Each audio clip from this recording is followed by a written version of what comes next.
ഒരു രീതിയാണ്. എന്നാൽ ഇവിടെ ആത്മീയമായ മൂലധനം ആവശ്യമില്ലാത്ത, മുടക്കുമുതൽ ആവശ്യമില്ലാത്ത, മറ്റുള്ളവരുടെ അന്ധവിശ്വാസത്തെ കച്ചവടവൽക്കരിക്കാൻ കഴിയുന്ന ഏറ്റവും വലിയ ഒന്നാണ് ആത്മീയമായ തട്ടിപ്പ് അല്ലെങ്കിൽ വ്യാപാരമെന്ന്.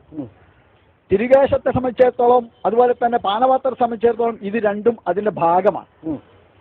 ആ സ്റ്റാൻഡ് ഒന്ന് വായിച്ചു നോക്കൂ. എന്തായാലും ഉള്ളത് ജമാഅത്തെ ഇസ്ലാമി ഹിന്ദ്, ജമാഅത്തെ ഇസ്ലാമി ഹിന്ദ്, ഇന്ത്യൻ ജമാഅത്തെ ഇസ്ലാമിയുടെ ഔദ്യോഗിക സ്റ്റാൻഡും വെച്ചിട്ട് വയത് പറയാണ്. ആര്? ശ്രീ രവിശങ്കർ വയത് പറയാണ്. മുന്നിലിരിക്കുന്ന ചെറുപ്പക്കാരാരാ? ജമാഅത്തെ ഇസ്ലാമിയുടെ ചെറുപ്പക്കാരാ. എന്താ സംഭവം? ഞാൻ ചന്ദ്രിക നോക്കി വായിക്കാം കേട്ടോ. ആൾ ദൈവങ്ങൾക്ക് ജമാഅത്ത് ഇസ്ലാമിയിൽ എന്താണ് പണി? ചന്ദ്രിക ഇതാണ് കേട്ടോളി.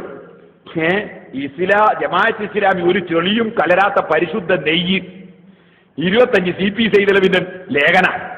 അതിൽ അയാൾ ചിത്രം കൊടുത്ത് എഴുതാണ് കേട്ടോളി.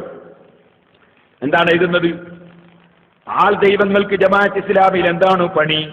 ആർട്ട് ഓഫ് ലിവിംഗ് എന്ന ജീവന കലയുടെ ഉപജ്ഞാതാവായ ശ്രീ രവിശങ്കറിന് മുന്നിൽ എന്ത് അഭ്യസിക്കാനാണ് ജമാഅത്തുകാർ ചമ്രം പടിഞ്ഞിരിക്കുന്നത്? ഇസ്ലാമിക പ്രസ്ഥാനമെന്ന് സ്വയം വിശേഷിപ്പിക്കപ്പെടുന്നവർ ഈ പുതിയ ദർശനത്തിന് മുന്നിൽ ധ്യാന നിമഗ്നരായി ആത്മനിർവൃതി കൊള്ളുന്നത് കാണുമ്പോൾ ആരും ഇങ്ങനെ ചോദിച്ചു പോകും.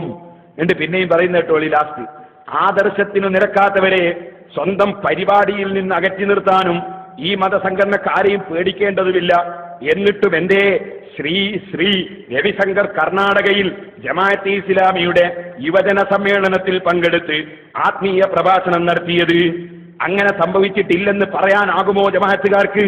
ഋഷിമുഖ് എന്ന് പേരായ മലയാളം മാസികയിൽ 2003 മെയ് മാസത്തിൽ ഈ സമ്മേളനത്തിലെ രവിശങ്കർ പ്രഭാഷണത്തിന്റെ വിവിധ ഫോട്ടോകൾ വന്നിട്ടും ഒരു ജമാഅത്തുകാരനും ഇന്നോളം നിഷേധിച്ചിട്ടില്ലാത്ത സ്ഥിതിക്ക് എന്തു മനസ്സിലാക്കണം? ശ്രീ രവിശങ്കറുടെ ദർശനങ്ങളുടെ പ്രചരണമാണ് ഈ മാസികയുടെ ലക്ഷ്യം.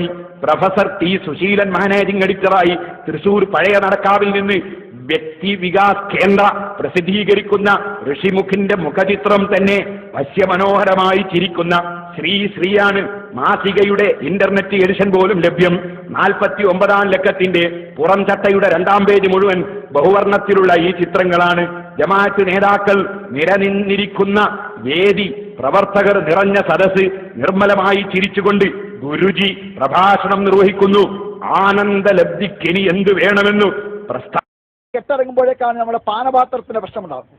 പാനപാത്രം എന്നത് അത് പ്രവാചകന്റെ കാലത്തെ പാനപാത്രമാണെന്ന് പരിശോധിച്ചാൽ വളരെ വേഗം മനസ്സിലാക്കാൻ കഴിയുന്ന ഒരു കാര്യമാണ്.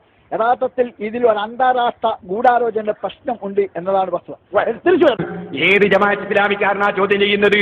ശ്രീ രവിശങ്കറെ കൊണ്ടുവന്ന് അനുയായികൾക്ക് ക്ലാസ് എടുപ്പിച്ച ജമാഅത്ത് ഇസ്ലാമിക്കാരൻ കാന്തപുരത്തിന്റെ ആത്മാർത്ഥത ചോദ്യം ചെയ്യുക വേണ്ടത്. പ്രവാചകന്റെ തിരുശേഷിപ്പുകളൊന്നും ലോകത്തില്ല എന്നതാണ് വസ്തുത.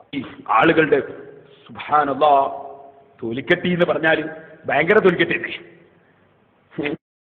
അറിവിന്റെ വിസ്മയ ലോകം ഒരു വിരൽത്തുമ്പിലൂടെ സന്ദർശിക്കൂ www.sssmobile.com. Thank you.